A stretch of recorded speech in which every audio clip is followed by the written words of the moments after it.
કના પછા થયો પસા બકરા હા તેમાં તમારા ગુજરાન હાલે અરે હા ધૂમ ઠોકાનો એમ હા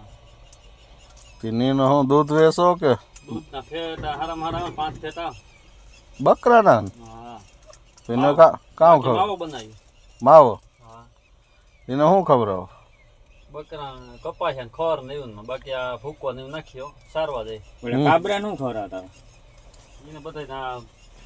ત્યાં મગોઠો એ બધું ખવડાવ્યો કોર ને ઓલું લાલ બકરું છે એને એ તો બારેલું છે એ છે ઓલું બીજું કચ્છી આ ને એ છે કસી બકરા હારા કે આ દેહી કચ્છી એમાં હારા દૂધવાળા બહુ કચ્છી એમ હા દેહીમાં બહુ દૂધ ના છે ન હોય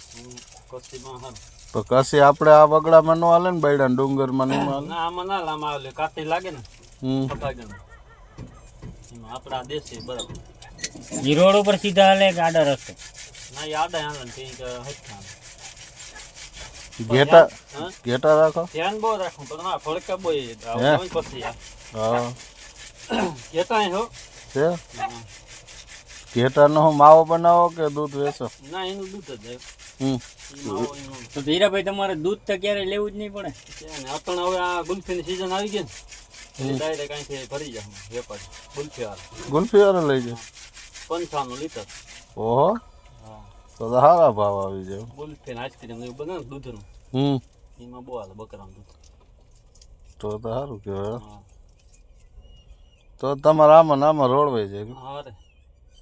જમીન બમીન નહીં ના ના જમીન ને પણ ના એટલું બધું ના થાય હમ ને બકરા રાખી હા તમારું કયું ગામ અમારું આયા ભાણવર હા તમે કેમ આ બાજુ અમે આ બાજુ માનતા છે અમારે કાયમી સવારમાં 40-50 કિલોમીટર હાલવાનું હા તે હાલી હા ડૉક્ટરે કીધું છે હા તે હા ઓલા પ્રેક્ટિસ કરવા આ મજા નથી ને જો આ દવા નામે લઈ આવ્યા છે હવે ડૉક્ટર કહે છે કે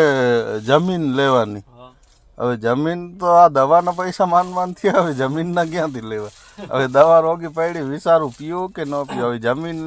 લેવાનું કીધું છે જમીન નહીં લેવાનું કીધું એમ કીધું ખાઈ પી લેવાનું ઓ એમ કીધું છે તારે મને એમ કે જમીન લેવાનું કીધું તમારે સમજણ છે